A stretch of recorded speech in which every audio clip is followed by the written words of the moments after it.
Here is Marc David, and I'm just going to sit back and really take in all this fascinating information that he's going to share with us. So Sherry, without much further ado, you want to go ahead? Certainly. Okay. Marc David is a visionary nutritionist and the founder and director of the internationally acclaimed Institute for the Psychology of Eating in Boulder, Colorado. A nationally recognized teacher, speaker, and corporate consultant, Marc is the author of 3 classic works: The Slow Down Diet, Eating for Pleasure, Energy, and Weight Loss; Nourishing Wisdom, A Mind-Body Approach to Nutrition and Well-Being; and Mind-Body Nutrition. Combining expertise in eating psychology, clinical nutrition, yoga, and the mind-body sciences, Marc brings a fresh and innovative approach to the fields of transformation and health. His books have been translated into over a dozen different languages, and he has appeared nationally on CNN and NBC, and as a consultant, and he's also consulted to corporations such as Johnson & Johnson, Disney, Canyon Ranch, and many others. If you want to learn more, I'm sure he'll probably be providing his website as well, but it's psychologyofeating.com is his website, and like we've said, we're really excited about this presentation tonight. So, Marc, are you there? I am here, and I am ready to go. Thank you. Over to you. So, thank you all for being here. I know this is a valuable use of your time, so my intention is to make this worth it for you. There was a time in my life when I remember sitting in a classroom thinking to myself, because I had been through grade school and junior high and high school and college, and at some point I said to myself, I don't want to sit in another classroom where I wasn't fascinated with the topic and where the teacher wasn't delivering to me in a way that was inspiring me. So I try to work off the model of what I like, which is good information, a little bit of entertainment at the same time, and learning about something, seeing it with new eyes. So the talk this evening is about eating. It's about food, but we're going to be looking at eating and food from a whole different standpoint. We're going to be looking at it from the perspective of mind-body nutrition. We're going to be looking at eating from the perspective of eating psychology, but a kind of eating psychology that I'll call dynamic eating psychology, a way to look at how we as human beings, we each have a relationship with food. We each have our preferences. We each have our unique biochemistry. We're each products of the culture. And when you mix that all together, something fascinating happens that affects our behaviors, that affects our metabolism. Now, Sherry, I'm trying to advance my slides, and this is the first moment that I haven't been able to do that. Did you indeed give me the power? If you right-click, sometimes the system gets bogged down. But if you right-click on it, and got it, David. I got it. Thank you so much. Sure thing. Okay. So, briefly, the goals of our talk is to understand some of the fundamentals of what I call dynamic eating psychology, psychology of eating for the rest of us. Learn some of the fundamentals of mind-body nutrition, and mind-body nutrition is not so much eat this, don't eat that. That's the nutrition you've been learning about, i.e. these are the good foods for you, these are the bad foods for you. Basically, I think a lot of us in this country are suffering from what I like to call a high-fact diet. We have a lot of information about what to eat and what not to eat. As it turns out, there's a very fascinating body of science that speaks to how our nutritional metabolism, how we digest and assimilate and calorie burn, are affected by our thoughts, our feelings, our beliefs, our level of stress and relaxation, how much pleasure you get. So there's a powerful mind-body connection when it comes to literally what we're thinking, what we're feeling, and what we're believing about the food. And at the same time, this is all in the context of where we are at as a collective and as a culture. I'll briefly tell you the way I got into this work. I was born sickly, almost died, probably 5 or 6 different times in my first few years of life. I was intensely asthmatic, intensely allergic, and this was in the late 50s, early 1960s, where there wasn't a lot of holistic medicine. My parents were taking me from doctor to doctor. Nothing was working, and in the early 60s, I was 5 years old. I somehow heard a rumor that fruits and vegetables were good for you. So I asked my mother to buy me apples and peas and carrots in a can, because for some reason that was my concept of fruits and vegetables. Coincidence or not, she bought them. My health changed. From an early age, I made the connection that what went into my body had a powerful effect on me, on my health. From there, I immersed myself in a study of nutrition in college and graduate school. I started counseling, I started teaching, and I learned something very fascinating. And it's that no matter how much nutrition information I knew, I could tell people what to eat and what not to eat, and they didn't necessarily do it. I realized that until I learned about psychology and the psychology of eating, I really couldn't serve my clients.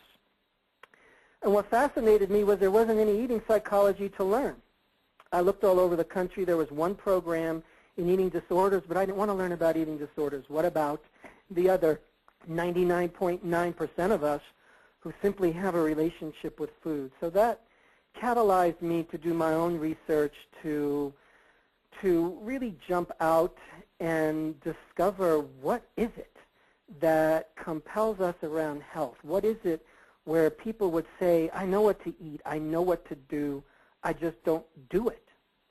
So basically what I'm going to be delivering to you here in about 90 minutes or so are some of my greatest hits, some of the insights I've come to in working with thousands of clients and many thousands of students over the years, doing research, listening to stories, trying out, experimenting. Life is an experiment, and it's a beautiful one to learn what is it that helps us change.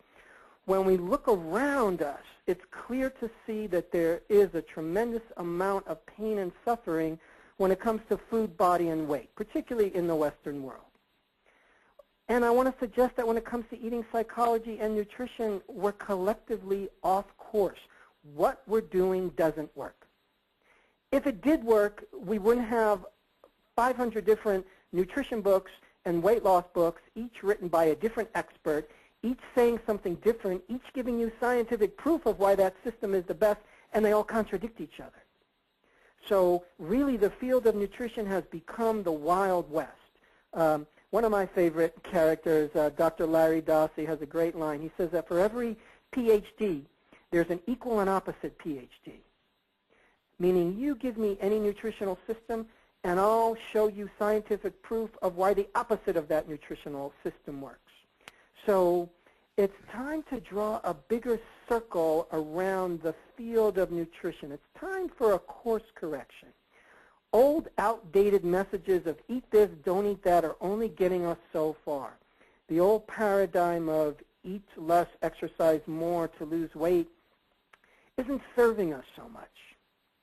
So really when we dive into it in this work, in the work we're talking about tonight, I'm going to suggest to you that by working on our inner world, meaning your personal world, meaning who you are as a human being, what you think, what you feel, how you move through life.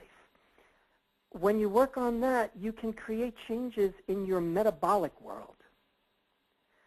Yet another way of saying that is personal power equals metabolic power, meaning personal power, the domains of how you are in work, in your purpose and family and relationship, with money, with sexuality, with your beliefs, with your personal history, with your relationship to the spiritual domain. Who you are in those areas will translate into the body, will translate into your health, will translate into how you digest, assimilate, metabolize a meal, and powerfully so.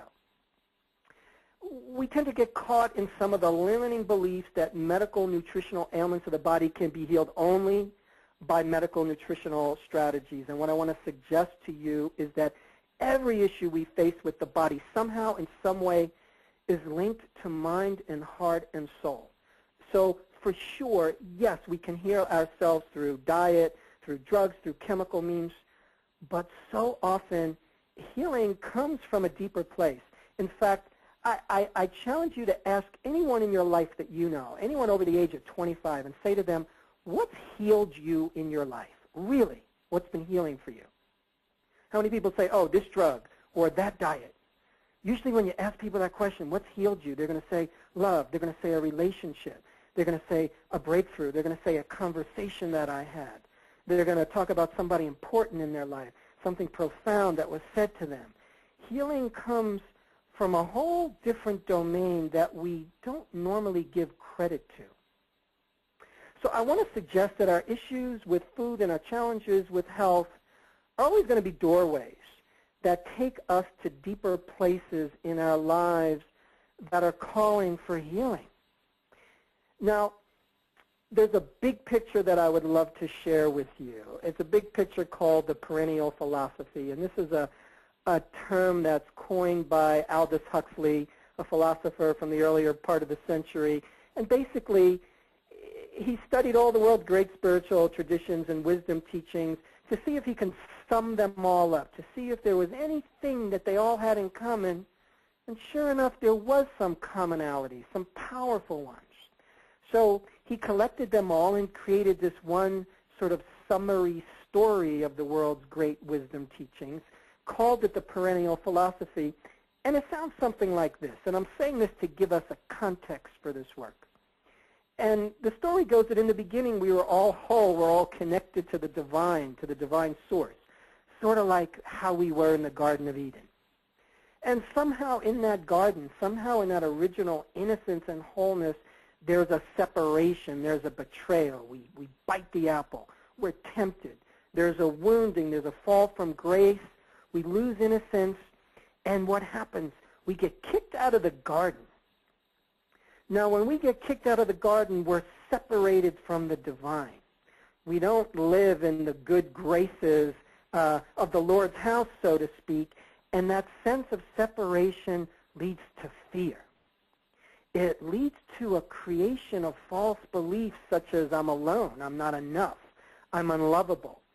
And these false beliefs about separation from the source tend to lead us to behaviors that reinforce those very beliefs.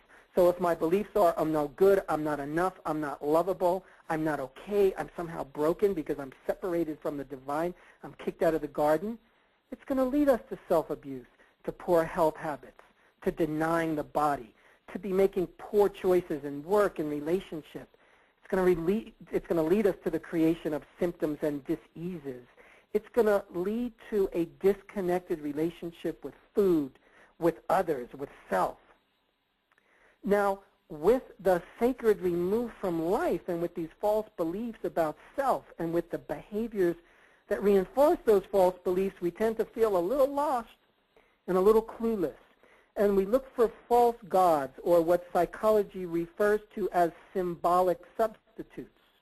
So instead of finding our original connection to the divine, we look for false gods called more money, more power, more fame. I'm going to have the perfect body or the perfect diet or the perfect house, the perfect relationship. We might look for false gods in addictions and drugs and alcohol and so much more. Now, with this connection to wholeness lost, with our journey into separation, according to the perennial philosophy, life now consists of a search to reconnect to our state of wholeness and to heal the wounds of separation. So, if that's true, from this place, every single unwanted habit or behavior that you can come up with around food or health and eating is really a distorted attempt to achieve wholeness. In other words, what I'm suggesting is that our unwanted behaviors, our symptoms, make perfect sense. And we only have to be alert to reading them, to listening, to understanding, to take a deep breath and say, okay, why is this here? So when it comes to yourself, if you're a professional, your clients, your friends, we're often walking around thinking I'm broken and I'm unwhole. How many people have you met who are on a search to fix themselves? Oh, I got to fix my digestion. I got to fix this symptom that's wrong with me. We're looking to fix our eating habits, our excess weight, my poor body image, my bad nutrition. And really, this is all an outpicturing of the false beliefs that are caused by separation from the source. Again, I'm not okay as I am. I'm alone. You know, I'm here to survive at best. It's not about thriving. It's survival of the fittest. So what I want to suggest here is that we're not here on planet Earth to fix ourselves. We're not here to fix anyone. We're not here to fix anyone because essentially we're not broken. So yes, you might have cancer. Yes, you might have diabetes. Yes, you might have heart disease, but one can still have cancer and heart disease and any symptom and still be whole inside and going through the journey of disease. So in other words, I'm a human being going through this beautiful journey, this beautiful spiritual experience. See if you can catch the subtle distinction here that fixing carries with it a lot of baggage, a lot of falsehoods, a lot of toxicity. Fixing is kind of about, oh, I fixed you, or I fixed myself. Look how good I am. Fixing tends to be about a performance. Oh, I couldn't fix you, I couldn't fix me, so I'm bad. We're all going to die anyway at some point of something. So we're ultimately not going to be able to fix that as far as we can tell. Fixing tends to be about an ego. It takes the focus away from what's true and deep. Fixing tends to promote a lack of responsibility. How many people do we see in this culture who follow a terrible diet, a terrible lifestyle, and then they end up in the hospital all sickly and miserable and go through an operation and sue the doctor? We're not taking responsibility. We're looking for someone else to fix us. So yeah, we need help. Yes, we need assistance along the way. We're here to help each other. But if I'm believing that I'm broken, there's a constant sourness that I'm walking around with. So you can still have all your symptoms, all your challenges, all your unwanted behavior, and paradoxically function as if we're whole. By the way, fixing is inherently stressful. And when we're under any kind of stress, we're in the physiological stress state, which is counterproductive to this thing called wisdom. When we're in a stress state, we're going to access the lower portion of the brain, the limbic function of the brain that accesses survival instinct. We're not accessing higher cortical function. So I'm going to suggest that our most important goal when it comes to healing is to let go of the fix, which strangely enough gives us the best chance of healing or fixing ourselves. Yet another way of saying this is that let's start to get committed not so much to our smallest goals, but to our largest goals. Meaning, I'm going to suggest that as spiritual beings, as growthful beings, our largest goal is to live and breathe the authentic truth, an expression of who we are at the deepest level of being. Our deepest goal is to give our true gifts on planet Earth, love, service, whatever your creative expression is. Conversely, your largest and truest goal is not to lose 10 pounds or have tighter abs or buns of steel or eat more greens. I'm calling these smaller goals that you can reach more easily when they come in the context of commitment to a larger goal. I see so many people get caught up in putting all their energy into, I got to lose 7 pounds, 10 pounds, 12 pounds. They put all their energy into, I got to fix my body because it's broken, there's something wrong with it, I got to heal myself. Yes, we have to do those things, but first things first. We're here to give a gift to the planet. We're here to find our expression and to offer what we have to the world. From that place, healing tends to come so much easier. Now, there's something I call false positives. Many people tend to achieve their small goals of losing weight or having the perfect diet. They may even create a beautiful body with intense dieting and exercise, and this looks like a success on the outside, but I'm calling it a false positive because inside these individuals are still unhappy, still uptight, still insecure, unpleasured by food, unfree, not happy, stressed, forced, pushed. Just think of anyone you've known who has the ideal body or the ideal looks or job or income, yet they're still deeply unfulfilled or miserable or suicidal. I meet so many clients like that. I've gotten over the years to have the amazing experience of working with some of the heaviest people on earth, the skinniest people on earth, the most beautiful people on earth, and the one thing they all have in common is they're thinking, I'm not good enough. Fascinating experience. So let's take a deeper dive into this thing called stress, because I think it's powerfully important when it comes to food, when it comes to body, when it comes to health. The rabbit hole called stress tends to run pretty deep, and I think when we understand what it is, we can assist ourselves, our friends, our clients, our loved ones in a more powerful way.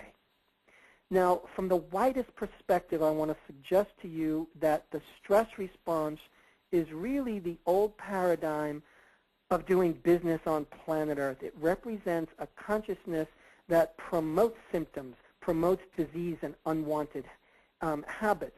And stepping out of the grid work of the stress response is actually a huge evolutionary leap. Now, according to the classic definition of science when it comes to stress, stress simply is any real or imagined threat and the body's response to that threat. That's the classic scientific definition of stress. Any real or imagined threat and the body's response to that threat. Note the term real or imagined. You could be sitting in a room all happy, having the greatest day of your life, and if you think of the guy that done you wrong 20 years ago, you can work yourself up into a stress response. Stress response meaning the ancient survival strategy that we evolved over millions of years of evolution, such that when the lion is chasing you, you've got to do something. When the lion is chasing you, according to evolution, according to the wisdom of nature, you've got about 2 to 4 minutes. Something's going to happen. The lion's going to either catch you or you're going to get away. So in those 2 to 4 minutes, your heart rate goes up, your blood pressure goes up, blood is shunted away from the midsection, blood rushes to your arms and legs for quick fighting or fleeing, blood rushes to your head for quick thinking, and in the classic full-blown stress response, your digestive system completely shuts down. So this is the fight or flight response. So in scientific terms, you know, we have the sympathetic nervous system, we have the parasympathetic nervous system. The sympathetic nervous system is the nervous system that is indeed activated during the stress response. Conversely, the parasympathetic nervous system is what's activated in the relaxation response. Now, you heard me say that under a stress response, digestion shuts down. Translate that into common scientific understanding. Blood flow to your gut is as much as 4 times less, i.e. blood flow to your gut, think metabolism, think oxygenation. During the stress response, you have as much as a 20,000-fold decrease in enzymatic output in the gut. During a stress response, you are dramatically decreasing the amount of growth hormone and thyroid hormone you produce. Why is that important? Well, those are probably the 2 hormones that are most responsible for revving up your metabolism, literally of most cells in the body. During a stress response, we are secreting more insulin, more cortisol. Interestingly, those 2 hormones will signal the body when we're secreting them day in, day out in a chronic low-level stress response. Those 2 hormones will signal the body to store weight, store fat, and not build muscle. That's going to be very important, excuse me, as we'll see, because so many of us in the United States, all over the world, live in a chronic stress response. Chronic stress response meaning, yes, the average life stress that we all have. I have to make money. I have my kid. I have my relationship. I have my job. But we have a lot of self-chosen stress. The self-chosen stress called, I'm no good. I'm not enough. I'm too fat. You don't love me. I don't have enough money. I'm not tall enough. I'm not short enough. Whatever the anxious thoughts, the judgmental thoughts, the unforgiving thoughts towards self or others, those all create stress, which creates stress chemistry, which increases insulin, which increases cortisol, which signals the body to store weight and store fat and not build muscle. By the way, during a stress response, you will powerfully kill off healthy gut bacteria.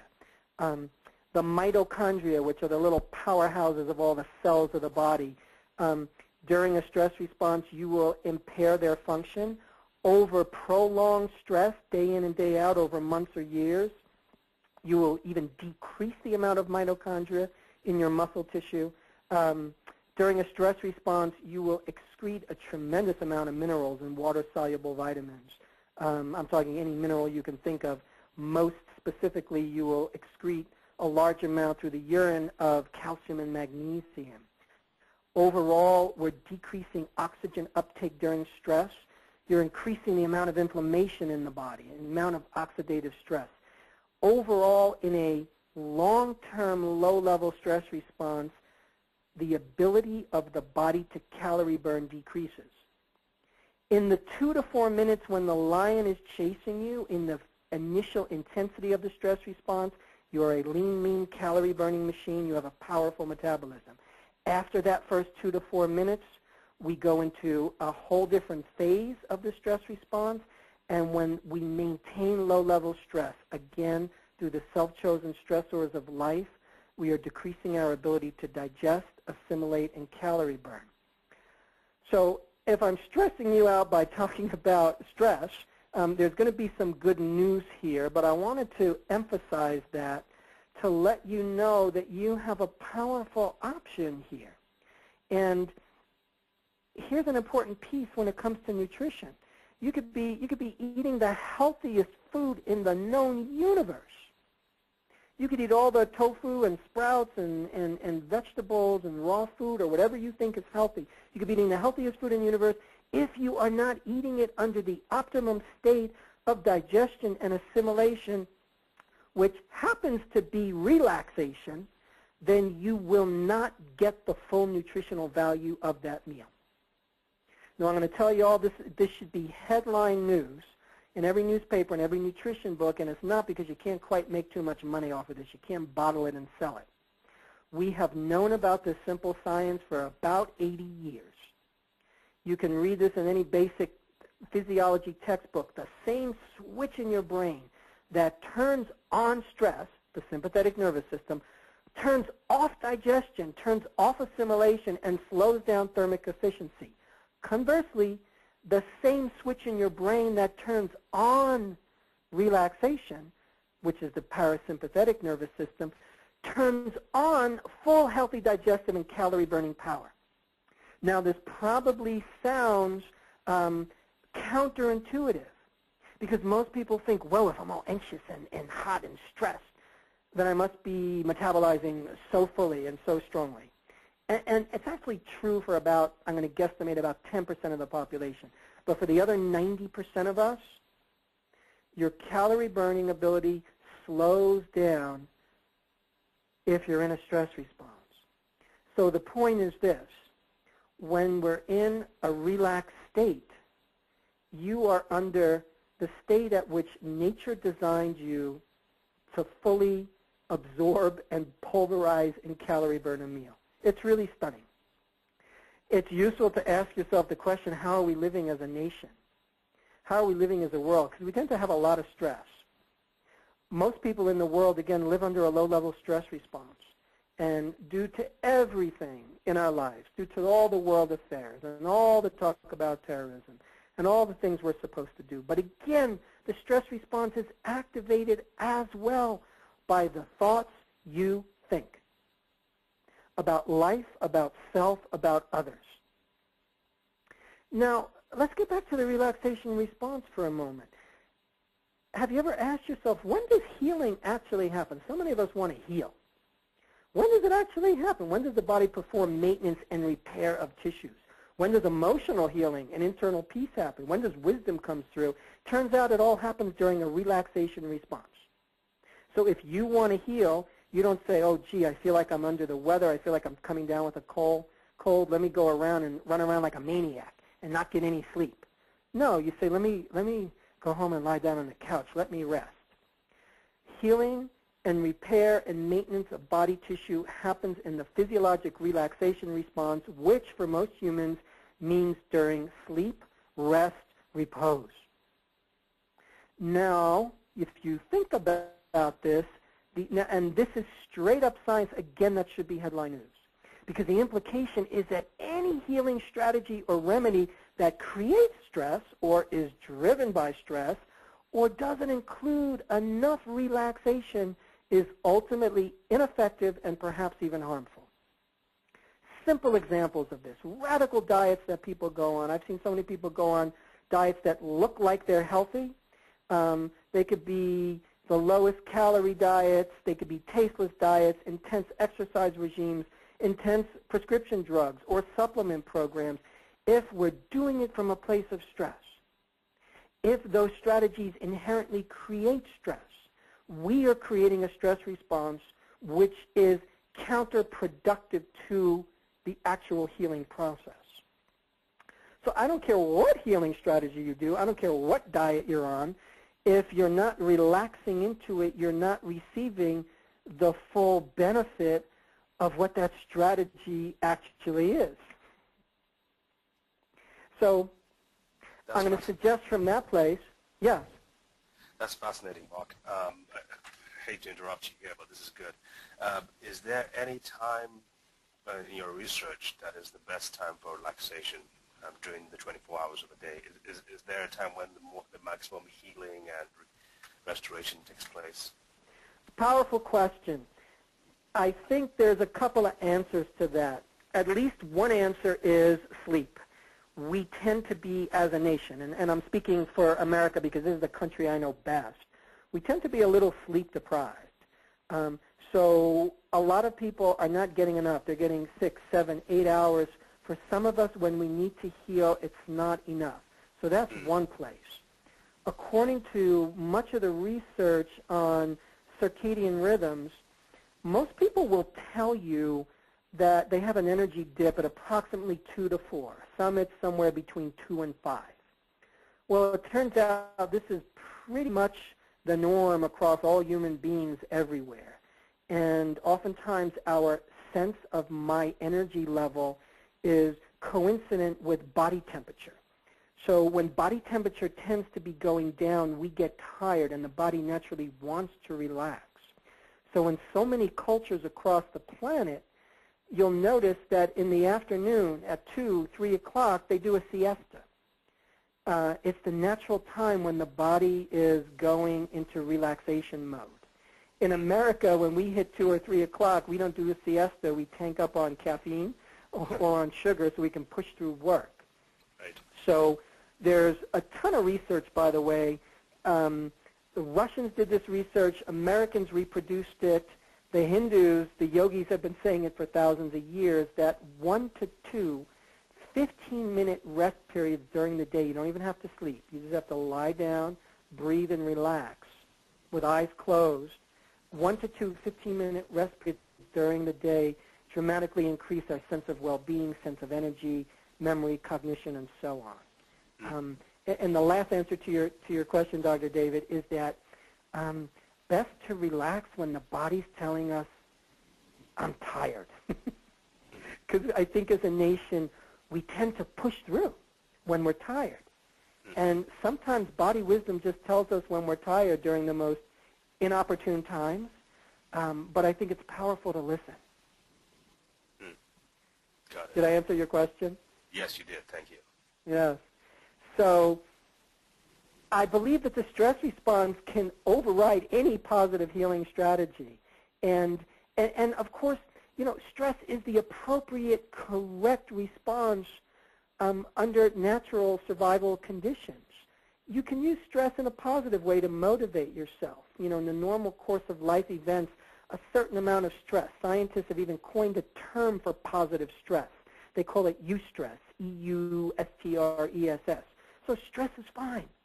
However, it becomes problematic when it's long-term and or self-chosen day in, day out. So really, the nervous system is this beautiful interactive dance between sympathetic and parasympathetic function, meaning relaxation and excitation. So I think as a nation, we're needing to slow down. We're needing to stop moving so fast. You know, I drink coffee. I push myself. But there's also a time to not push ourselves. There's also a time to breathe. So I'm going to say a worthy goal with stress is, as individuals, as a nation, how can we start moving out of these survival or stress-based reactions and start to move into relaxing into life, a heart-centered way of moving through life.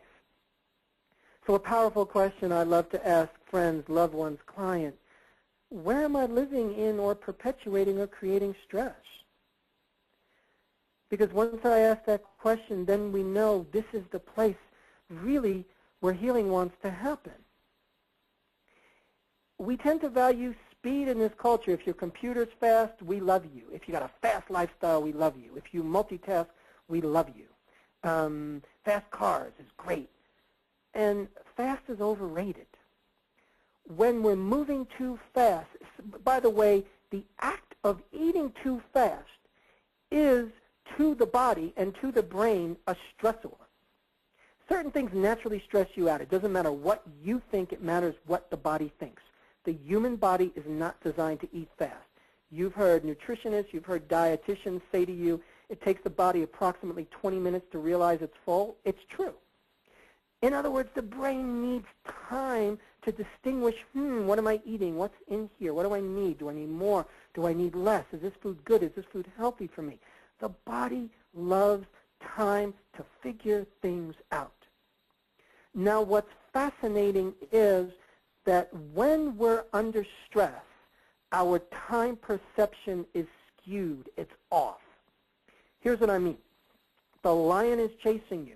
When the lion is chasing you, you're producing more cortisol. That's the key stress hormone. That's why I'm harping on that a bunch.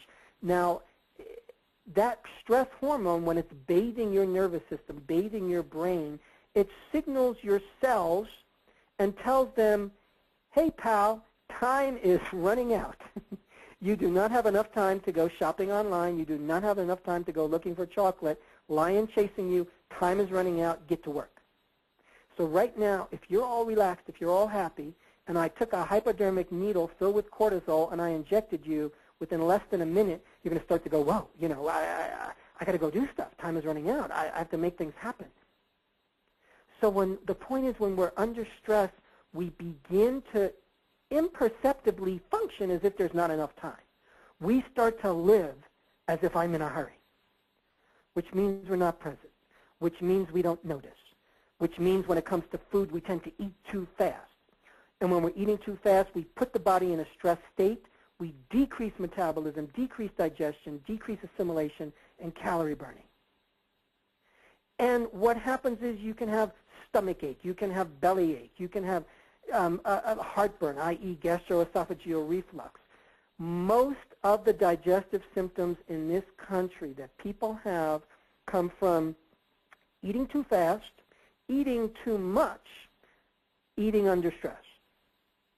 Yes, we're also eating poor quality food, but there's so many people who are eating healthy who still are experiencing tremendous amount of digestive upset. By the way, over-the-counter drugs, the largest selling category of over-the-counter drugs are digestive aids in this country. We are under tremendous digestive stress because we're moving too fast. And you know what happens when you move too fast. Our choices aren't always so good.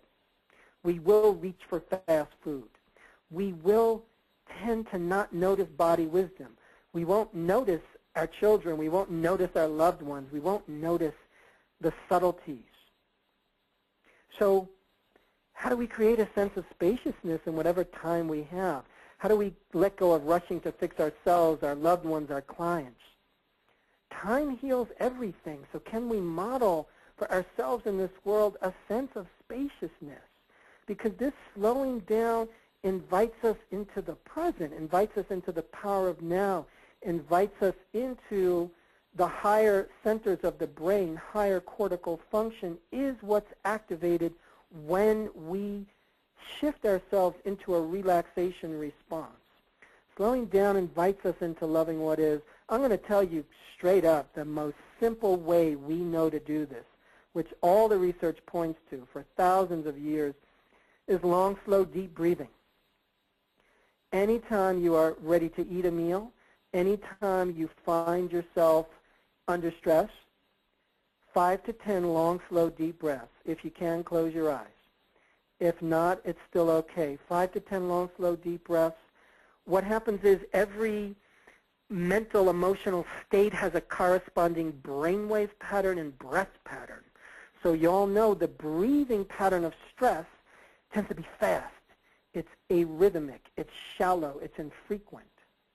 Conversely, the breathing pattern of relaxation is regular. It's rhythmic. It's deep. So when you adopt the breathing pattern of relaxation, i.e. long, slow, deep breaths, you literally fool your body. You fool the brain. The brain thinks it's relaxed, and it'll then send signals through the nervous system, through the hormones, through the chemistry, throughout the body to let us know, relax, which then shifts digestion, and you can do that in less than a minute. It is so powerful. Long, slow, deep breathing, oxygenation, telling the brain, you're okay. This is not a survival situation. There's no lion chasing you. Because chances are when you're under stress during your day, it's not a true survival situation. It's not a life and death situation. So we talked about what heals. And we mentioned how it's more than just good food, good supplements. We're healed by love, by forgiveness, by letting go, by being truthful, being the real you, being authentic, speaking truth, being listened to, being understood, communicating important words, rising to a challenge, completing a certain life task, finding a deeper reality. This is what heals. And if we focus on those things, which I'm calling our bigger commitments, then the smaller commitments around good nutrition, around good supplements, around good medicine, those fall into place and those become more powerful. Because again, if you're eating the best food and taking the best supplements and doing the best medicines, but if we're not being authentic in our life, if we're being untrue in our relationships, if we promised ourselves something and aren't fulfilling on that promise, if we're living out of integrity with our deepest values, if we're not speaking the truth, if we haven't forgiven, if we're not really opening up into love, we're creating contraction, we're creating anxiety, we're creating fear, we're creating shutdown, we're creating stress, which takes and creates a subtle chemical shift that pulls us away from healing. So let's get more specific in nutrition now. Now that we've kind of looked at the big picture, I want to introduce a concept to you that I call the spectrum of nutrition. And the spectrum of nutrition is simply this. There's no single perfect diet. Rather, there's an entire collection of useful diets, and the perfect diet for anyone is going to constantly change. Perfect diet for you is going to change 1,000 times throughout your life. And the perfect diet for you, i.e. a way of eating that works, is dependent on so many factors: your age, your sex, your level of health, geography, where you live, what season it is, your climate, your lifestyle, the amount of exercise you do, your sense of personal taste and pleasure, your upbringing, the culture you come from, the personal life phase you're in, your beliefs, your level of stress or relaxation. All of that is going to create this beautiful mixture to determine what's truly best for you at any time. Now, what's fascinating here is that the onus is now on us, in a sense, to let go of perfection. Because when we seek perfection, I will promise you that around the corner of the seeking of perfection is always self-abuse. Anybody that's seeking the perfect diet, the perfect body, the perfect relationship will try to stick to the perfect diet, will try to do all the perfect exercise to create the perfect body, and eventually they will fail, and eventually they will self-abuse through words, thoughts, deeds, actions. So we need to let go of perfection and relax into being human. We need to relax into something bigger than finding the perfect diet through our head. Yes, you're going to collect information. Yes, you're going to read books. Yes, you're going to listen to experts. But at the end of the day, you make a choice at every meal. And at the end of the day, you're going to choose what you eat. You're going to choose what feels right. So half of it is what you know. Oh, yeah, I know these foods are good. I know these foods are the more harmful ones. But it's also a mixture of, it might be okay to eat the ice cream here and there. It might be okay to drink the wine. It might be okay to eat the meat. It might be okay to eat the chocolate. You're going to have to choose for you what works. And let go of looking for the perfect diet or thinking that, oh my goodness, if I'm not following this diet, I'm off my diet. Because usually what happens when people get off of the perfect diet, they then punish themselves and they jump to the other end, and that's all a function of the seeking of perfection. If you let go of perfection, what you'll find is that you're going to need to live in uncertainty. And uncertainty is beautiful. What does my body need right now? Do I need to eat more food or less food? Do I need a salad or do I need a hamburger? That's up to you to choose. Can you trust yourself? Can you do some trial and error? Can you experiment? So, because remember, we talked about there's so many diets out there and so many nutritional systems, and we're all so confused because the experts are so religious. We get so fanatical about what you should eat and what you shouldn't eat. And I'm saying don't pay attention to any of them, and yet at the same time, I'm going to suggest every diet you've ever heard of, every nutritional system, every expert, every book, no matter how extreme, they usually have a nugget of wisdom or two to offer, maybe more. But there's usually one nugget of wisdom. And really, you need only to find that nugget of wisdom in that system and experiment with it in your own body. And if you can do that, you're on the road to body wisdom. You're on the road to making things work for yourself. What I mean is, what's the nugget of wisdom from the vegetarian experts? Well, hey, if you're eating too much meat, try to cut down. If your health isn't where you want it to be and you've been a big meat eater, try a vegetarian diet. See what happens. It might be healing for you. What's the wisdom in, I don't know, a high-protein diet? Hey, if you've been eating too many carbs, here, eat more protein. In the high-fat diet, any diet, in a raw food diet. You don't have to be all raw foods, but the wisdom is, hey, if you're eating all cooked food, add some in. Try out these new dishes. There's always a nugget of wisdom that you can pick. Can you empower yourself to let yourself be the final word on what goes into your body and what doesn't, because that's who you are anyway. You're the one that chooses. We let ourselves be kind of get beat over the head by the experts and allow ourselves to be confused. Instead, live in, this is an uncertain world. There's not sureties, but it's a beautiful journey. There's experimentation. Try it. See what happens. Okay, I tried that diet, didn't work. I tried that meal, not right for me. Because the body's always changing.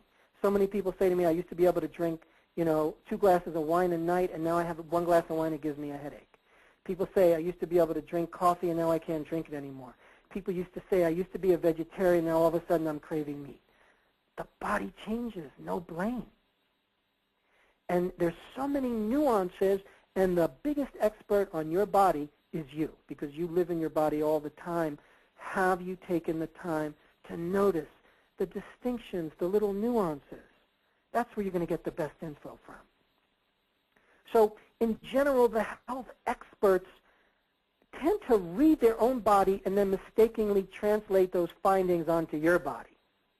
Meaning, a great doctor might get cancer and then go on a macrobiotic diet and get healed by that macrobiotic diet and think, oh my God, have cancer, go on macrobiotic diet, heal body, therefore macrobiotic diet must be the best diet in the world and work for everybody.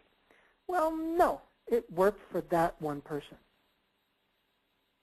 It's like me having my religion that works for me and then trying to sell everybody else on it. It works for me. So that's what the experts are often doing. They're reading their own true, authentic bodily experience and then insisting it upon to all others, which never works.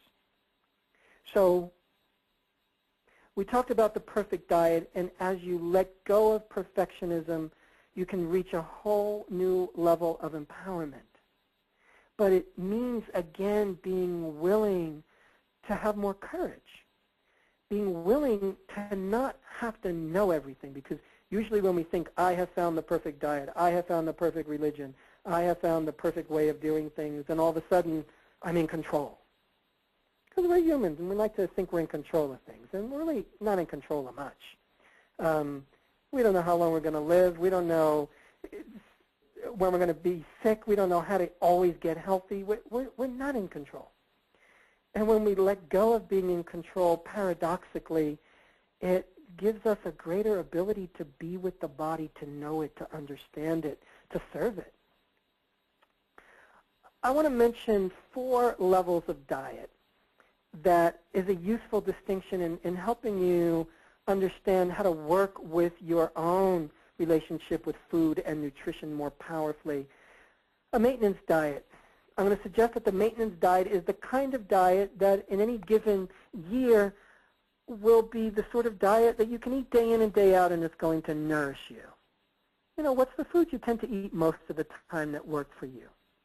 Contrast that with a therapeutic diet, which is the kind of diet you would go on if you had a disease condition or an intense symptom and you wanted to heal it. So you might go on a very low-fat diet to heal certain disease conditions. You'll go on a very specific diet if you have gout. You go on a specific diet if you have diabetes. You might go on a specific diet that your practitioner recommends if you have cancer. Now, these diets may be powerfully therapeutic, but once you're healed, you generally stop taking the therapy. Have a cavity, go to the dentist, get drilled. After cavity is filled, take the drill out of the mouth. You don't need to get drilled anymore. So certain diets work very well as a therapeutic diet, but they are woefully inadequate as a maintenance diet. And I can give you all sorts of stories, but I'm not going to go into this too much, of famous diets that work short term. Pritikin diet was one of them, very popular many years ago. People would heal, literally heal heart disease, reverse heart disease. It had never been seen before from experimental proof with any other diet, and then people would stay on that diet and they would end up getting worse and the heart disease would come back. It was a powerful therapeutic diet, but once that healing happened, they needed to go back on a maintenance diet and eat higher levels of fat and higher levels of protein. So an experimental diet is just as it sounds. Let's all eat this and see what happens. There are no long-term populations, actually only one long-term population on the globe that has been vegetarian for many generations. It's one province in India, the Gujarat province in India. When you go on a diet that's vegetarian, pure vegetarian, you are going against your genetic lineage. I'm not saying that's bad. I'm simply calling it an experiment.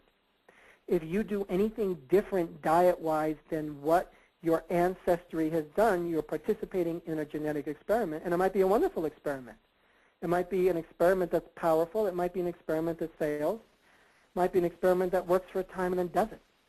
But it's in the spirit of we're all scientists of our own body. Let's experiment. Many of the supplements, if not most of the supplements that you take, that you buy in a health food store, certain vitamins, it's an experiment. It's new to the food chain. Let's try this, taking these little intense packets of energy and information and see what happens. And it's a fabulous experiment. Optimizing diet, yet another category. Let's use this diet and try it as a way to achieve greater mental ability or greater athletic ability or greater longevity. So it's an experimental diet, but perhaps with more of a very, very specific purpose.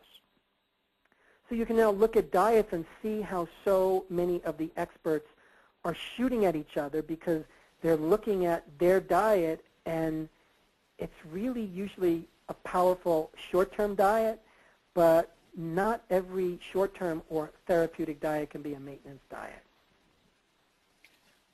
Mark? Yes, Dr. David. Could you just briefly outline a few of the problems with a vegetarian diet? I mean, what is it? What are we losing out on if we do a strict vegetarian diet, for instance? Well, here's the thing. It's a great question, and this is coming from a person, me, who was vegetarian for over 12 years. and a strict vegetarian, a strict vegan that whole time. What happens for many, many people, and I've had so many clients over the years who were long-term vegetarians, and what happens is, I see this commonly, that we reach a point where the genetic experiment ends. It's not being successful anymore. So over time, what tends to happen with a lot of vegetarians is that they'll be low in protein. So they'll be low in protein. They'll maybe try to use their protein source as soy, or they'll try to use their protein source as dairy. If they're not doing enough of the dairy, then they're going to be low in protein. If they're a vegan and there's no dairy in the diet and they do soy, a lot of the soy that's out there is actually poor quality. And there are no cultures historically that eat a large amount of soy. In Asian cultures, foods like tofu, tempeh, were eaten as small side dishes, not as a meal itself.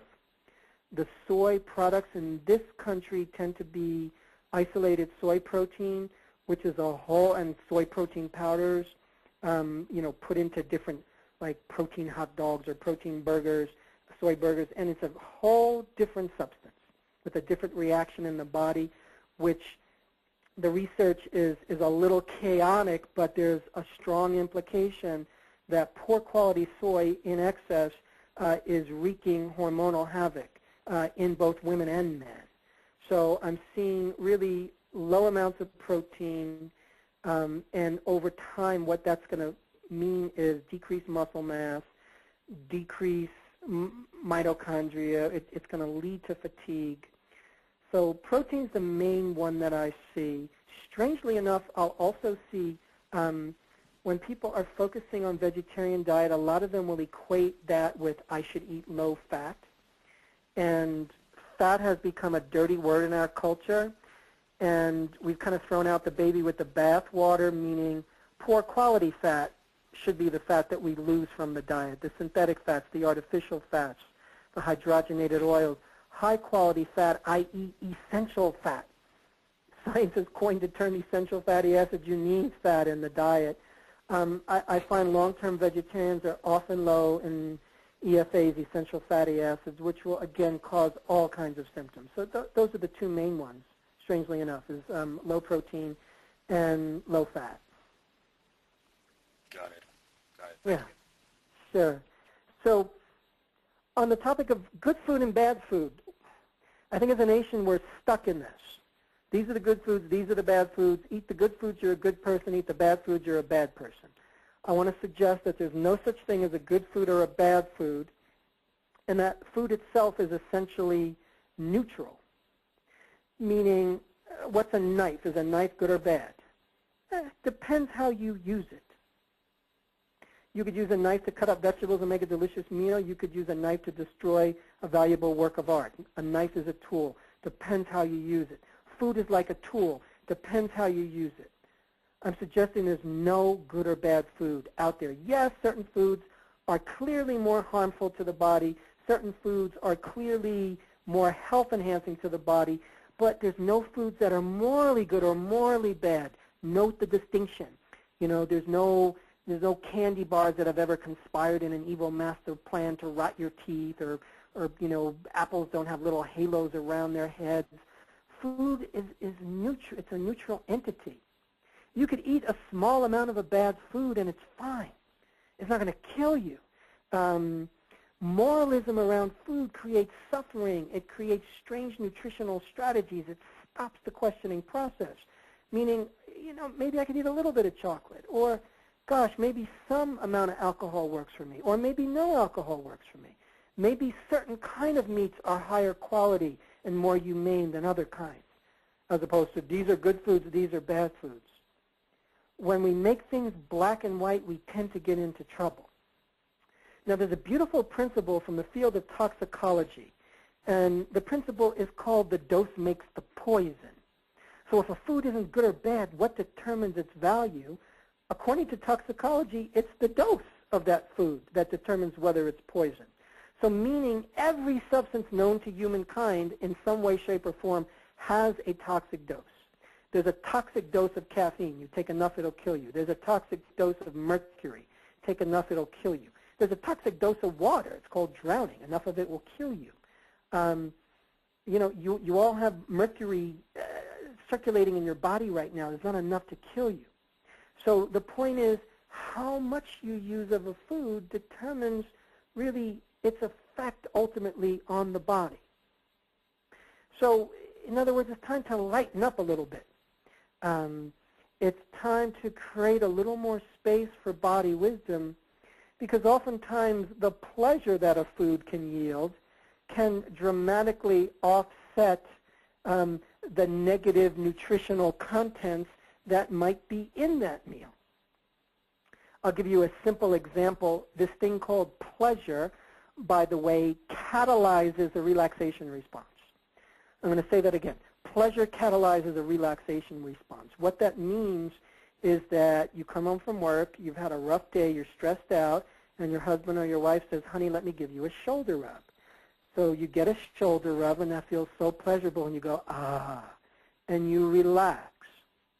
So you got pleasure, body relaxes. Now remember, the optimum state of digestion and assimilation is relaxation. So some foods that drive you to extreme pleasure actually can put you in a relaxation response, which is the optimum state to digest and assimilate food. Theoretically, you could be eating a food that gives you extreme pleasure, let's say the ice cream cone.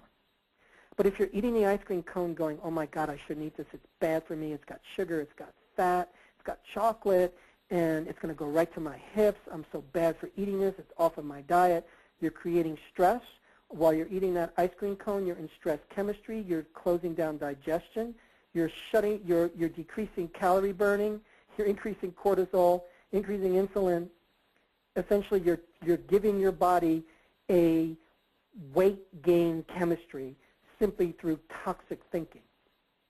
If you're going, wow, I love this ice cream cone, this is great, I relax, I surrender, I receive pleasure, you literally create parasympathetic dominance, relaxation response, pleasure chemistry. You digest and assimilate and metabolize that substance more fully. It's amazing, and so many people have had that experience.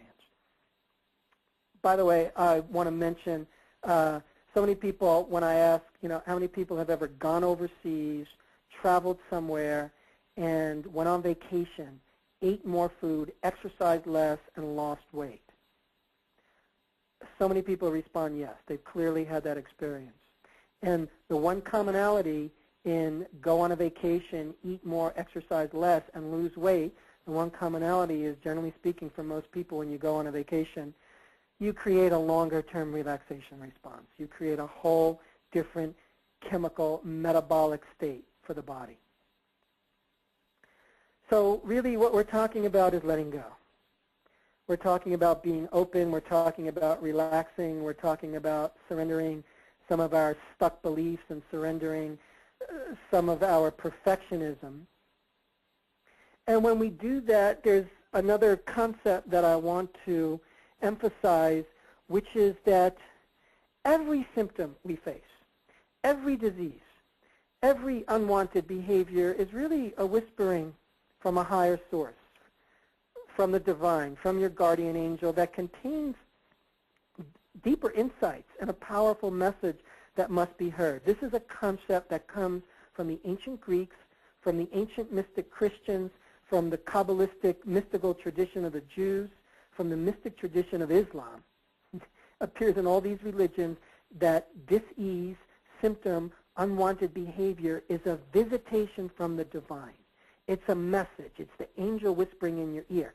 And by hearing the message fully, the physical challenge can better run its course and be complete. But when we don't listen to the message, the angel tends to blast its trumpet just a little louder, i.e. the symptom gets a little worse. Another way of saying this is that really the disease or the symptom or the challenge you're facing is not so much the problem, it's actually the cure. So as an example, what I'm saying is I have never met a single person who was experiencing fatigue or chronic fatigue that didn't need fatigue and chronic fatigue. It's telling us to rest. It's giving us forced vacation. It's asking us to check in. It's asking us to notice. I've never met a person with chronic indigestion that didn't need to listen and explore and check in and ask questions. What am I eating? How am I doing my lifestyle? How am I doing my diet? Am I stressed? Am I making poor food choices? Do I have enough time to nourish myself, to take care of myself? The symptoms are pointing to a deeper place. We tend to literalize our symptoms. Oh, I have heartburn, i.e. gastroesophageal reflux. The contents of my stomach when I eat go right up my food pipe. And we think, well, I have heartburn problem.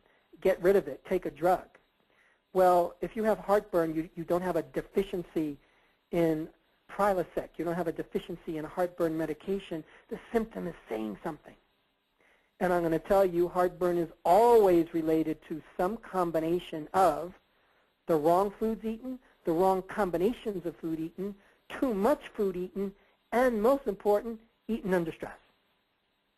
You could even eat poor combinations of food. As long as you're relaxed, you'll better metabolize it and curtail heartburn. My point, the symptom is directing us to look, to listen, to check in deeper. So your task is to see beyond the basic challenges you're facing with food and health and ask yourself, what's the message for me? It's not that you're at fault for what you have. It's not about fault. It's not about I caused my disease, I'm bad, spank me. I'm not saying that. It's about seeing your existence in your body as a beautiful dance with the universe, as a beautiful dance with body wisdom, with soul wisdom, that the body is mirroring, the biology of the body is mirroring the experience of the soul, and it's asking us to ask the question, how is my food or health challenge actually a gift? How is it an important message of higher wisdom? What's this teaching me? That's a beautiful, beautiful questioning process to embark on. Now, with the remaining time that we have, I'm going to go through, and forgive me for going through a little bit quick here because I want to make sure we have enough time for question and answer, but I want to at least expose you briefly to a simple checklist of mind-body nutrition. So these are just 7 key points from mind-body nutrition that will help you change your nutritional status, change your metabolism, change your health, change your digestion without necessarily changing anything you eat, but simply by changing you, the eater. So here's what I mean. Let's look at number 1, eating speed. I want to say that slow is the new sexy. I want to suggest that slow is everything. Ask yourself, are you a fast, moderate, or slow eater? If you answer fast or moderate, I would like to offer that your new goal is to become a slow eater. Take time for breakfast, time for lunch, time for meal. Now, when I say slow, I don't mean chew your food 100 times. No. When I say slow, I mean relaxed. I mean pleasured. I mean nourished. I mean have fun. If you truly love food, most people, when you ask them, do you love food? They'll say, yeah, I love food, I love food. Well, if you really love food, why would you eat your meal in 2 minutes flat? I ask people, do you love sex? They go, oh, yeah, well, so why would you want to get it over with in 60 seconds? Make it last.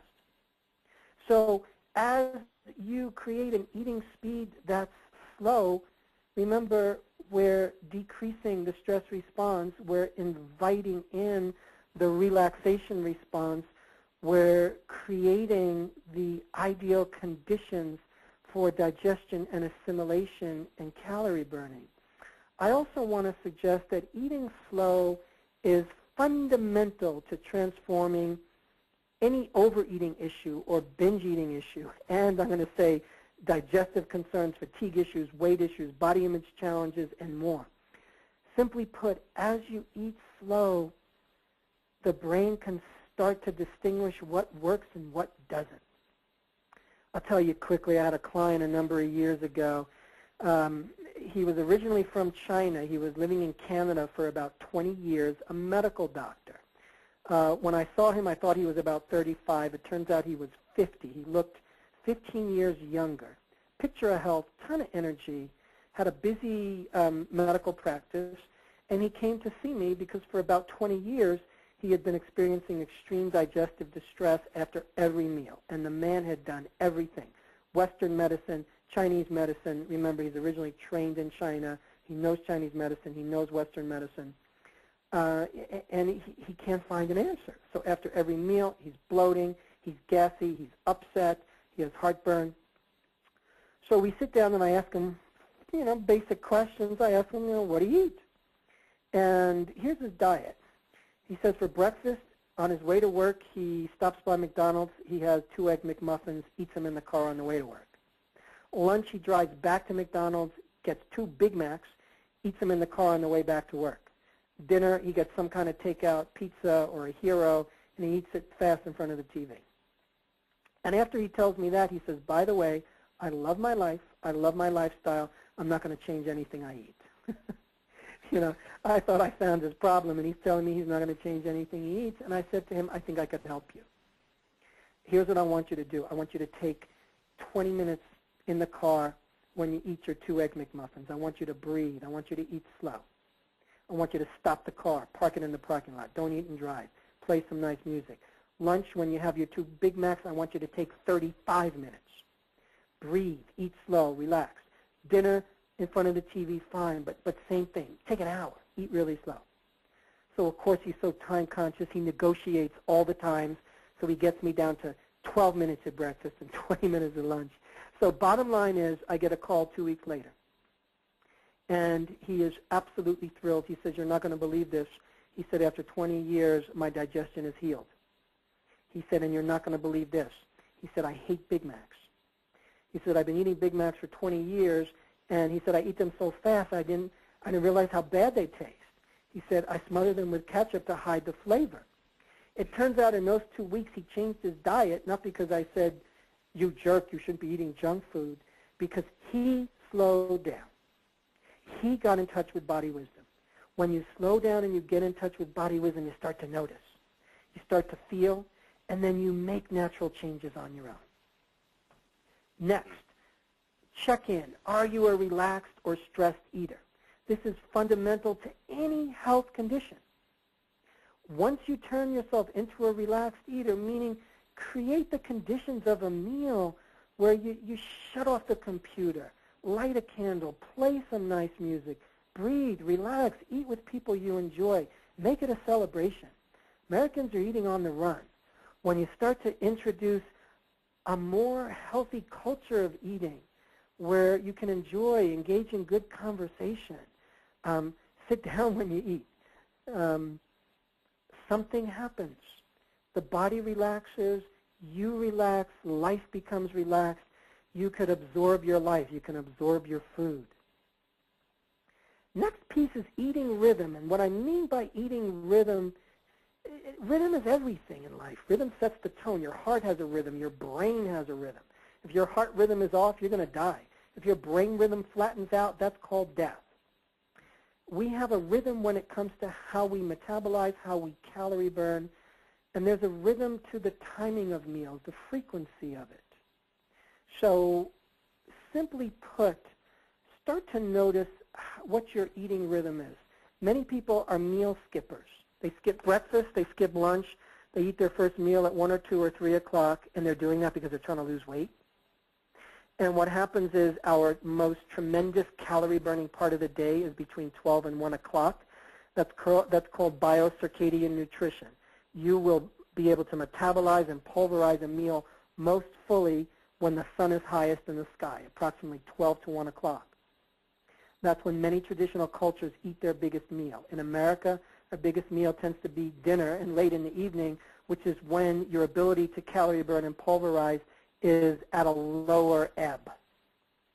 So in an ideal universe, especially if you're having fatigue issues in the late afternoon, especially if you're having mood drops that are pretty dramatic, notice if you're shortchanging yourself on breakfast. A lot of people are just doing coffee, i.e. caffeine, and a little bit of carbs, a muffin or bagel for the first half of their day. So, check in. Are you eating enough food? Are you skipping meals? And I go into more of this in my book, The Slow Down Diet. You'll get more specifics on that. We talked about pleasure. Pleasure literally catalyzes the relaxation response, which stimulates digestion. It's fundamental to the eating experience. Go back to junior high school biology. The brain requires pleasure. At the most simplest level, if you are an amoeba, a lizard, a monkey, a human being, we are all programmed at the most primitive level of nervous system function to seek pleasure and avoid pain. That's who we are. We are seeking pleasure and avoiding pain. When you are eating, you're seeking the pleasure of food. You are avoiding the pain of hunger. Pleasure is a requirement.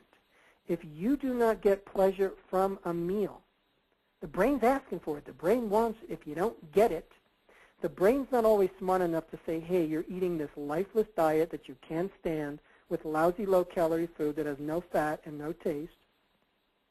Brain's not smart enough to say that. The brain says, I didn't get any pleasure. I must not have eaten. Hungry. So when we don't receive pleasure, the brain responds with the signal called hungry. The only way to receive pleasure is the body has to be in a relaxation response, and the only way for the body to be in a relaxation response is if you're in long, slow, deep breathing, is if you are in a sense of timeliness or timelessness. So it's all cyclical, meaning we need to relax to receive pleasure, and then when we receive pleasure, the brain says, oh, I got pleasure. I can stop eating now because I got what I wanted. So many people will eat the ice cream, but they'll eat it fast. They won't notice it. They won't be focused. Their awareness won't be on it. They'll be multitasking, and they think they're eating tons more ice cream because they have a willpower problem. You don't have a willpower problem with food, and I'm going to suggest no one has a willpower problem with food. The problem in America is that we eat too fast, so we don't notice the food. We don't notice pleasure. There's no awareness of the texture, the sensation, and the brain signals, I don't remember eating. I didn't get any awareness of the meal. I didn't get pleasure. Hungry. So slow down and enjoy. Next, let's make a brief distinction around nourishment. Nourishment, I'm going to suggest, supersedes nutrition. I want to suggest that if something is nourishing for you, if it makes you feel good, if it makes you feel warm, certain people nourish you, certain places nourish you, certain experiences nourish you, certain music nourishes you, certain foods nourish you. They give us a sense of, oh, they're feeding me on different levels. They feed my body, it feeds my cells, it feeds my emotions, it feeds my soul. There are certain foods that are technically not nutritional, but they might be very nourishing for you.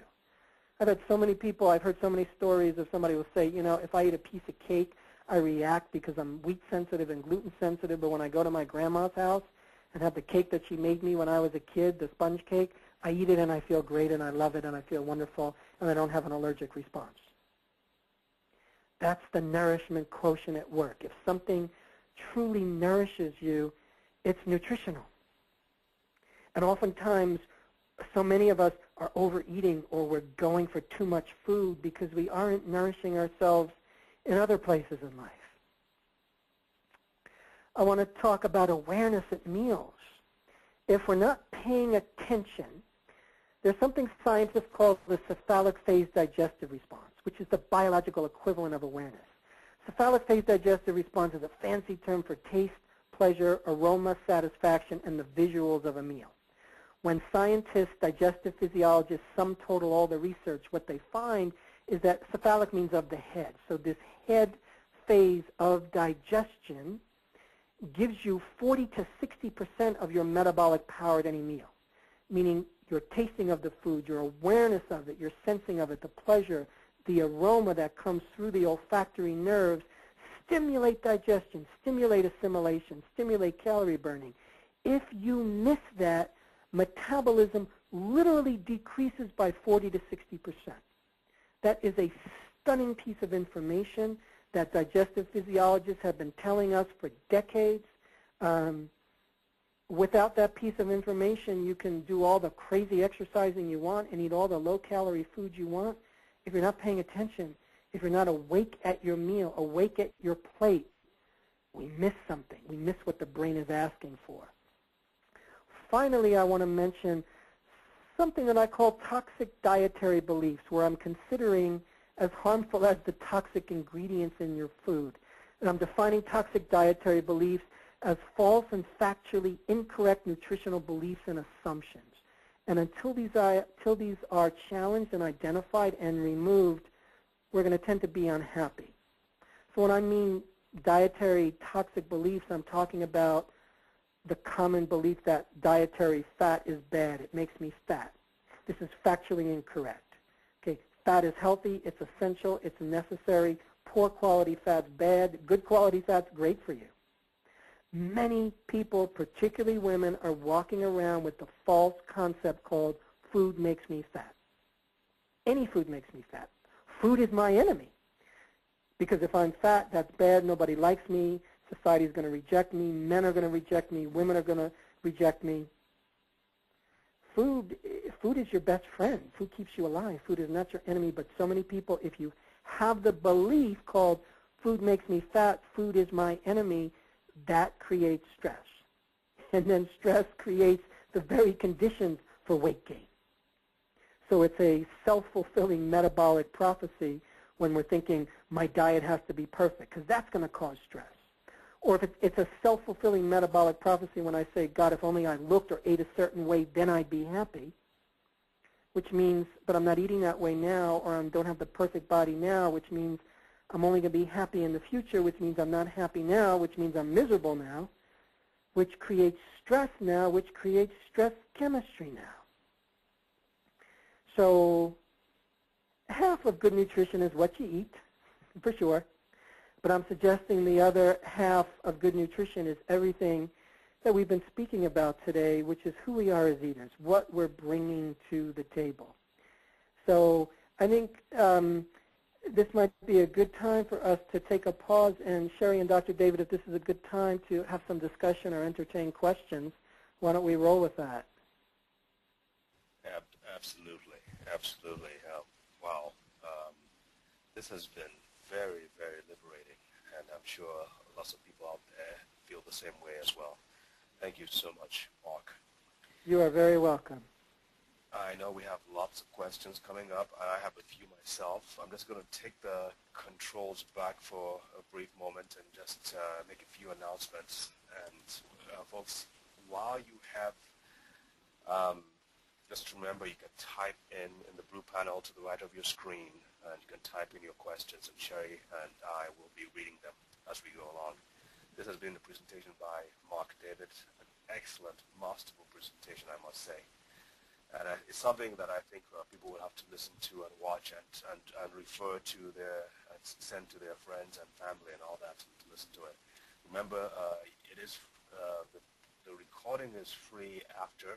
Many of our presenters allow us to record the webinars. Some don't. I'm glad he allowed us to do this one specifically.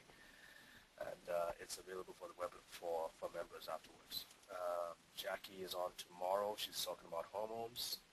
Dr. Murray will be back on Thursday to speak about genetics and the Human Genome Project. Again, all these webinars are free, and you can register at any time. Oops, wrong one. Okay.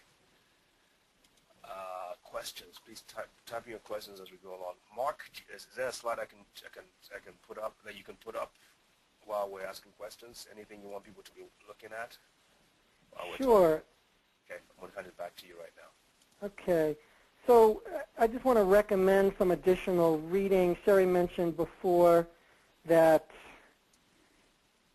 there's a couple of books that I have out there. One is Nourishing Wisdom, which is really a great read. The Slow Down Diet is also a powerful read. Both of those are my books. There's another book that's wonderful about very gentle eating psychology by Mary O'Malley called The Gift of Our Compulsions. Also, I have a CD set called Mind Body Nutrition with Nightingale Conan, very, very powerful. You can access these if you go to my website, psychologyofeating.com. You'll see where to go to find that, order that, or go to Amazon. Those are all good places. Great. Well, Sherry, are the questions coming in? Yes, there are a few coming in. You guys keep typing in more. This is a wonderful opportunity to be able to ask some. Right. Hang on. Let me ask a few of my questions myself because I have the mic and I can ask questions first. Great. I could mute you, though. Yeah, you can. That's right. One of the perks of being a presenter. Okay. How long? It seems to me, Mark, that, I mean, when we're talking about psychology and mind-body nutrition, this is not a quick fix like the average doctor would have to take. We just give you a pill or a prescription. I mean, it seems like you work with these people for quite a while. Well, on average, is this, what are we talking about, length of time you work with people? You know, it varies because we're all so different, and it really depends on a person's needs and what they want. Somebody can read one of my books, and that's all they need to make the handful of changes that speak most to them. You know, we're all in such different places. Some people are in a lot of fear around their body and their body image. It's a huge issue in this country, particularly for women who don't like their bodies. You look at the statistics, it's as many as well over 90% of women who are polled will tell you, I do not like the appearance of my body at all.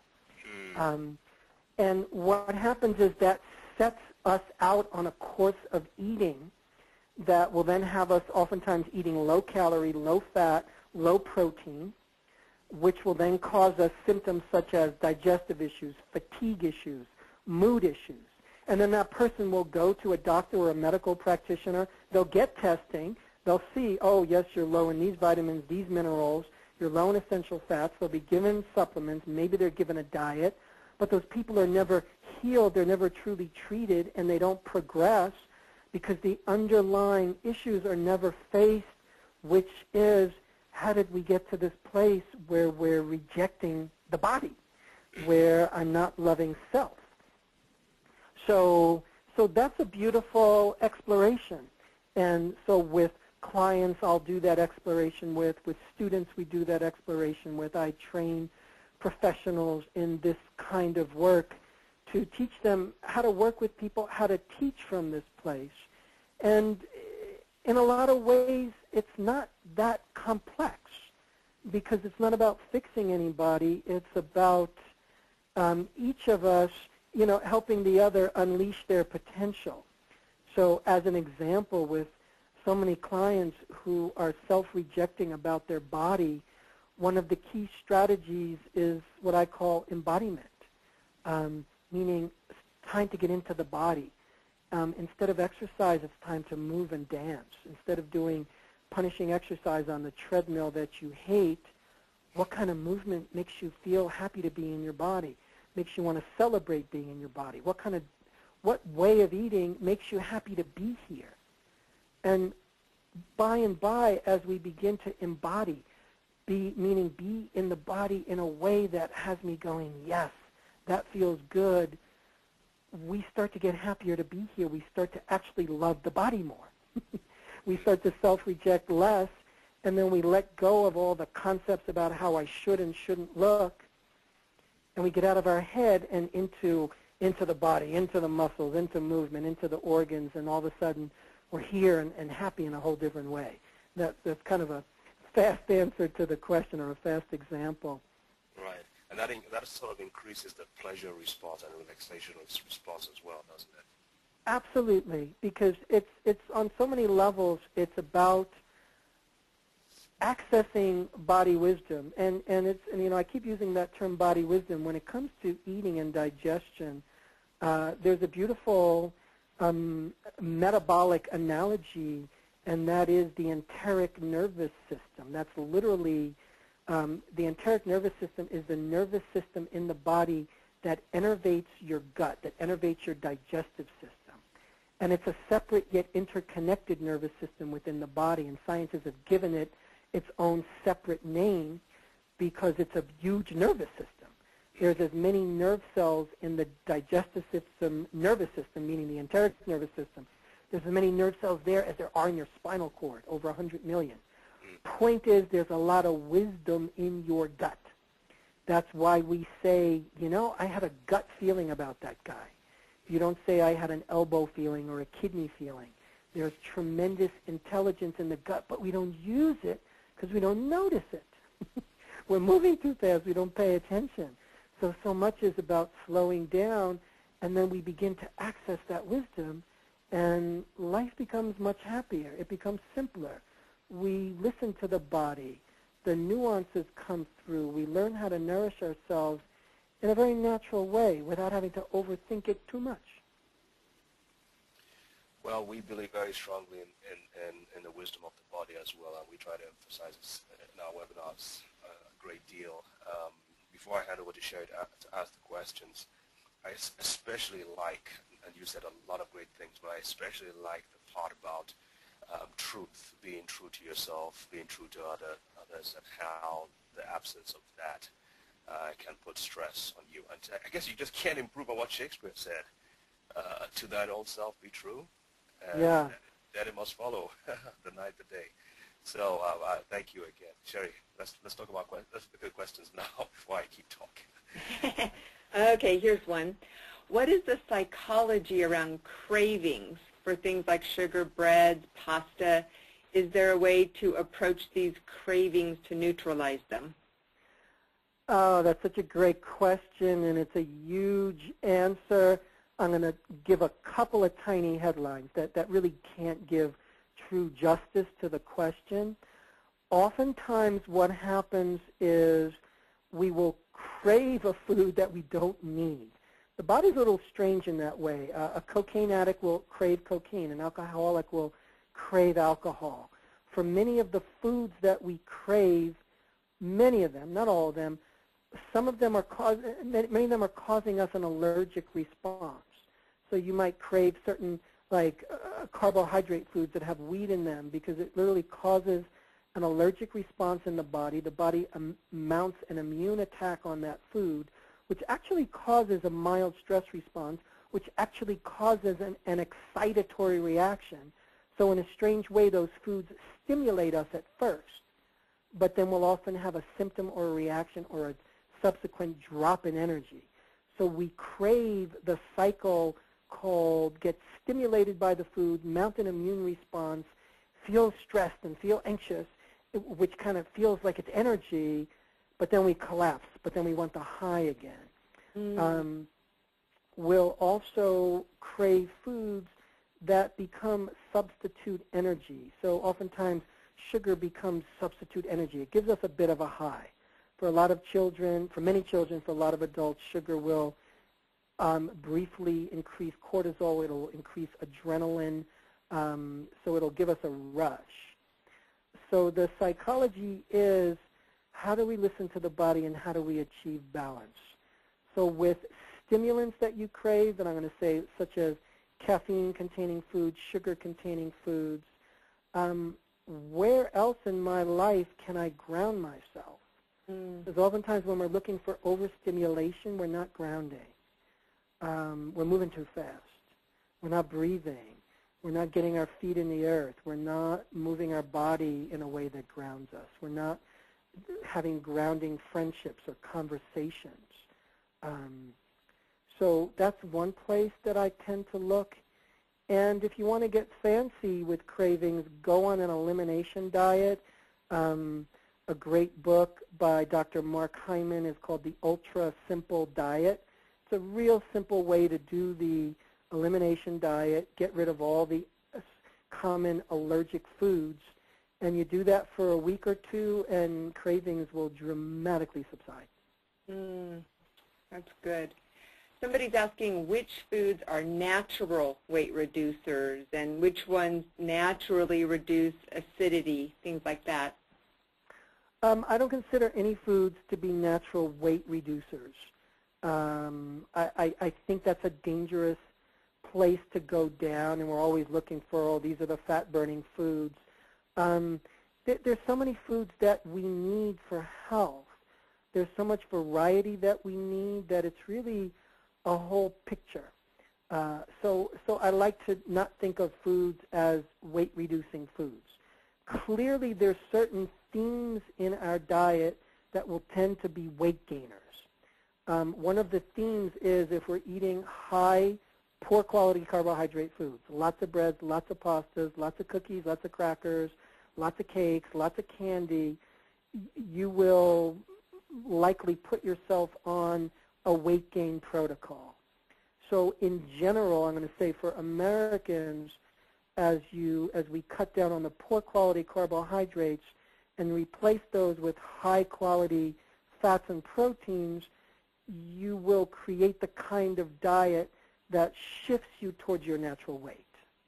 Okay. So, healthy fat-containing foods are the healthy oils, the olive oils, the almond oils, sesame oils, the high-quality dairy foods, the avocados, the nuts and the seeds, high-quality eggs, high-quality fish. Now, there was a second part to that question, but I forgot. Oh, about acid. I think it was about acid, ways to naturally reduce acid. Okay, so in terms of acid-alkaline balance in the body, I think this is a largely misunderstood science because we really don't know that much about it, but I'll say this.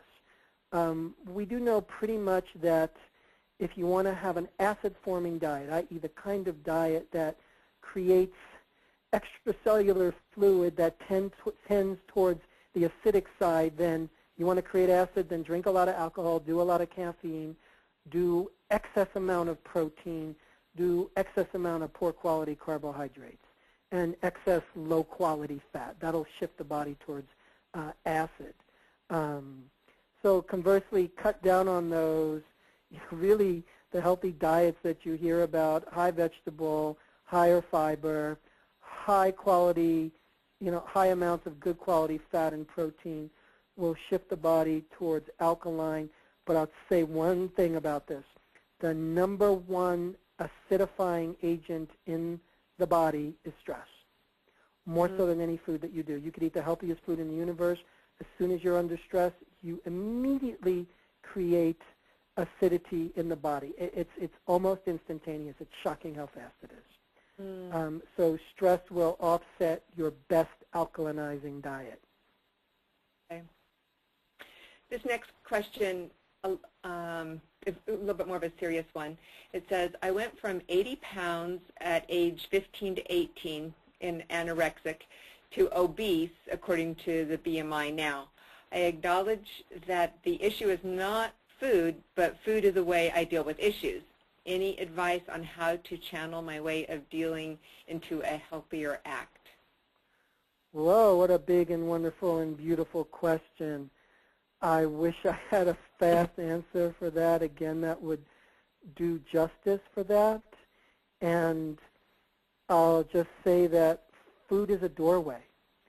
And there's really, on a certain level, no such thing as an eating disorder. It's just pointing to what's happening in my life, what's happening in my soul that needs to be listened to, that wants to be listened to. So it's about deepening your exploration into who am I, why am I here, what doesn't work for me anymore, what ways of living and thinking and feeling don't work for me, what ways of living and being and feeling and thinking do work for me. That's the journey in a nutshell. I'm going to suggest to that person, is a wonderful question, some books. The books that I mentioned at the end of the slideshow, my two books would be Helpful Nourishing Wisdom, Slow Down Diet. The book by Mary O'Malley, The Gift of Our Compulsions, is a beautiful place to go. And, you're on a powerful journey there. I would love to see you hook up with a practitioner who can help guide you and help you, because we're humans and we need help. Yes. If we didn't need help, it just would have been me or you, and we would have been the only person on the planet. But we need each other. And I'm happy if you just go to our website. We just email us and we'll give you referrals in your area. So that's not a problem. You mentioned another book, and somebody's asking you to repeat the author, The Ultra Simple Diet. The ultra simple diet is Marc, M-A-R-K, Hyman, H-Y-M-A-N. Okay, thank you. Here's another question. Somebody's asking, okay, if they are at the dinner table with somebody who is most often negative towards food, even when the food is delicious and well presented, suggestions on what to do when you live or eat with somebody who is very negative. Very difficult one to handle. If you're living and eating with somebody who's negative around the food, maybe it's getting creative, getting more creative about what would help create harmony at the table. So that's the question I would be asking. What would help create more harmony at the table? Maybe it's asking that person, maybe it's saying, hey, I would love to experiment, Mr. Negative or Mrs. Negative person. I would love to experiment with just creating a different atmosphere at the table, because my nutrition guy said that when you create relaxation at a meal, you metabolize more fully, you digest and assimilate better, you calorie burn better. What would help you, meaning to the negative person, what would help you feel more relaxed at the meal? Would it be like music? What kind of music do you like? Or what would be better conversation around the meal? So ask them, ask the negative person, what would help you create more positivity around the meal, just as an experiment. That's good. I like that. I like that. Also, again, we mentioned this at the beginning. Bernie is the one who referred you to us, and she said, thank you, Marc, for sharing your wisdom, which truly honors us all as unique individuals. As my mentor, you have been a wonderful inspiration. So that's from Bernie again. Oh, that's so sweet. Thank you so much for saying that. I really appreciate that. Somebody's asking a question about protein, wondering how much protein is enough and how often should you eat protein, what kinds of protein. I don't know if there's a general answer for that or if it's specific to each person. Yeah, I'm going to say the beauty of that question is it's individual for everybody, and there's no one pat answer for it, which then puts it back onto each one of us, because it's an experiment. And you know if you are having enough protein, in part because you're feeling grounded. You're feeling less taken by fatigue or by moods. And it's about experimenting. Eating too much means you might start to feel too full too fast. You might start to feel too heavy. So there's no right amount. Some people do well with very little protein. Some people need a lot.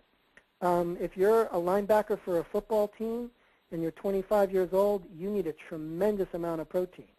If you're a 90-year-old, 100-pound lady, you're not going to need a lot of protein. So it's a journey of trial and error and experimentation and listening to the body is the best answer I can give in a short amount of time. Okay, there's just a couple more questions. If you are used to eating only one meal a day, for instance in the evening, should you change that eating habit? Only if it's not working for you. If it's working for you, then it's perfect. That diet won't work for everybody, but the truth is it will work for some percentage of people. I have seen the most oddest, strangest, fascinating, interesting diets, and it can work. So that's the beauty of this. Some people do fabulous eating 10 small snackies a day. It's not even a meal. It's like 10 small, tiny little mealettes a day. And there actually are some people in different religious traditions, Buddhist monks might just eat one meal a day. So unless you're experiencing a health issue or you're not feeling well, then don't change it. Yeah, that's good. Okay, what about people who have thyroid or endocrine system problems? It says, how would you fix this in your practice? I know that's probably a maybe not quite the right way for me to ask that, but just any insight you have on thyroid or endocrine system issues? Well, these are challenging issues, and it depends, and that's a big question because it depends on if it's low thyroid, high thyroid, the endocrine issues. There are so many, but I will tell you just from a standpoint of what we've spoken about today. Thyroid issues are oftentimes related to, not necessarily caused by, but related to high speed and high stress. When the adrenals become too active over too long a time, so the adrenal glands are the number one organ or gland associated with the stress response. So when the adrenal glands are tired and fatigued and overworked over time, they will collapse. Collapse meaning they will lose function. And that, in effect, will influence the thyroid, and the thyroid will then become low function. So there's ways to work with that from a dietary perspective, but I don't see diet as a cure for thyroid issues or as a cure for endocrine issues. I see diet as an adjunct for whatever else works, which for most people is usually some type of supplement therapy. They might need hormone therapy. So it really depends on the person. That's good. Well, this has been, like David said, incredibly insightful. I know this is probably going to be one of our favorite presentations and very popular ones. David, is there anything else you want to add here at the end? I didn't mute you. Or if he muted himself. Sorry, I was just trying to handle things. Yes, this has been very, very, very enlightening. I just want to add this one real quick. I know she's been wanting to find an answer to this, but she says she works with a support group for the cancer challenged, and she says any suggestions. She probably would have been a better idea to specify, but obviously cancer patients have a lack of energy and they're not well nourished. Any suggestions to help them? Well, there's a book that I would love to mention, which is written by a friend of mine who is one of the foremost holistic cancer doctors in the country. His name is Jeremy Geffen, Geffen. His book is called The 7 Levels of Healing, and it's all about the journey through cancer and how to work with that on, his system of 7 different levels of approach, which is truly mind, body, spirit. So that's a wonderful entree into a holistic, multidimensional approach. And from there you can, access his website, which is just some very beautiful information. Great. Oh, this has been great. And would it be safe to summarize this presentation? One would say the main problems with the main things that cause digestive disorders are eating too fast, eating too much, and eating under stress. And if you can correct these, you can solve a lot of problems. Absolutely. If we put it in the simplest terms, I would say in a big way. And we've detailed, a bunch of the basic science of what happens when we eat too fast, too much, or under stress. Because there's literally a change that happens in the body that affects us in a powerful way. So it really points to how we can change our chemistry. We can change our physiology. We can change our metabolism, again, without necessarily changing anything we eat, but by getting present, becoming more aware, slowing down, listening to life, letting go of the stresses that are self-chosen, and relax into our life instead of stress and anxiety ourselves into our life.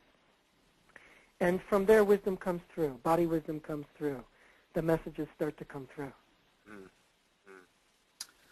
Well, Marc, this has been a great honor and a pleasure. Thank you so much for taking the time to do this. My pleasure as well, and I appreciate the invite, and I'm thrilled at the wonderful work that you're doing, getting all this great information out to so many different people and having wonderful speakers. So it's a thrill for me to be part of your world. Thank you. Does that mean we're going to have you back again? Absolutely. Okay, deal. Great. Thank you. Great. All right, folks, this has been great. Hope you all learned something tonight. I'm sure you did. And I'm just going to say good night or good morning or good afternoon, depending on which part of the world you're in. Thank you, and God bless. Night. Good night. Thank you.